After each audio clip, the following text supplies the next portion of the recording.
Donc voilà la barre de mousse que j'ai retirée de la machine. On voit l'embout. Et puis on peut voir que c'est tout raplapla. À ce niveau-là, c'est complètement raplapla.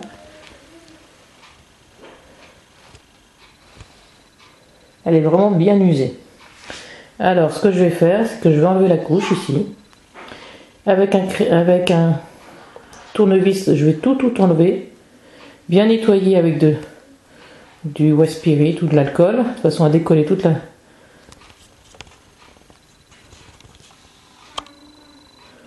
la mousse ici. Et après je recollerai l'autre morceau. Voilà la barre de mousse que j'ai démontée.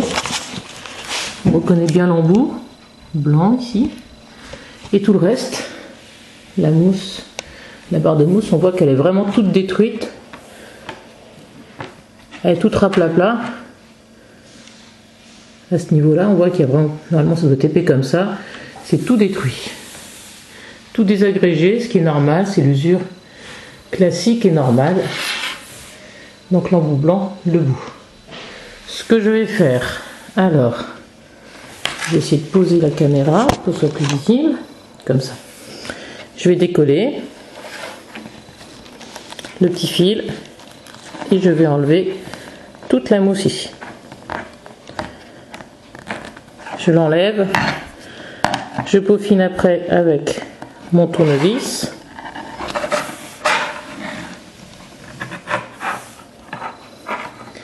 Il reste un petit peu des choses, donc je vais l'enlever avec un coton ou du chiffon et du produit qui va enlever les petites particules de colle et les petites particules de mousse. Le morceau en tissu là sur le dessus, je vais le couper à la base ici.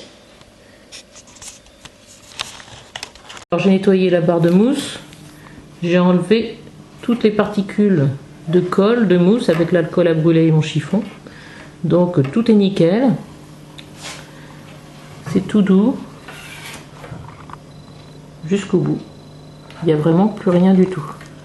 Donc maintenant il va falloir que je mette de la mousse, de l'isolant pour fenêtre. Je vais faire 3 épaisseurs collées vraiment dans le système. Vraiment dans la gouttière. Donc on va mettre dans la rainure. J'ai pris de l'isolant pour les fenêtres et c'est pile poil la dimension de la barre de mousse.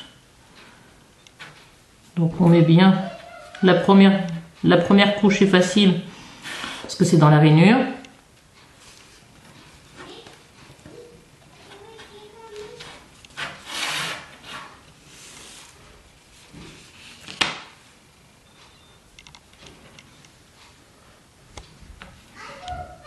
Donc j'accompagne pour bien mettre dans la rainure jusqu'au bout.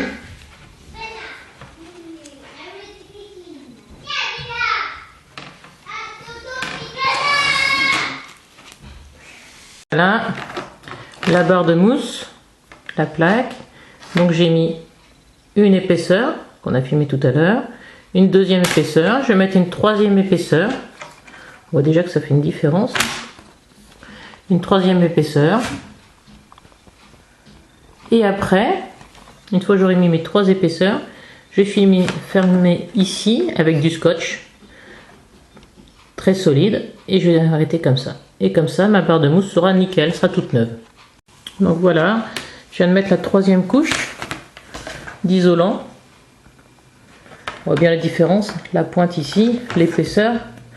Donc je vais recouper comme ça, je vais appuyer comme ça et mettre du scotch épais, de la toile épaisse pour fixer les choses, les embouts ici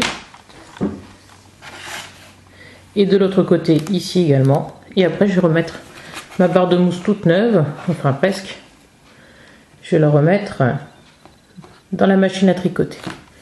Alors c'est de l'isolant pour les fenêtres. J'ai pris quelque chose longue durée, soi-disant garantie 5 ans. C'était un rouleau de 6 mètres de rouleau en largeur de 9 mm. Ça m'a permis de faire 2 barres de mousse.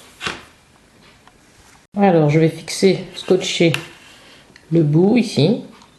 Donc pour cela, je prends mon scotch épais.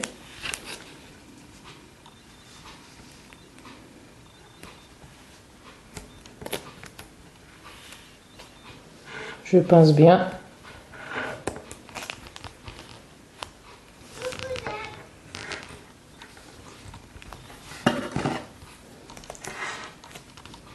Comme ça. Clic. C'est coupé. C'est fixé. Et là, on voit ma belle barre de mousse toute prête à l'emploi. Les 3 couches ici et le moelleux de manière à faire tenir les aiguilles correctement sur la brosseur. Voilà, c'était comment faire une barre de mousse, rénover une barre de mousse avec la méthode que j'ai pu voir grâce à Claudie.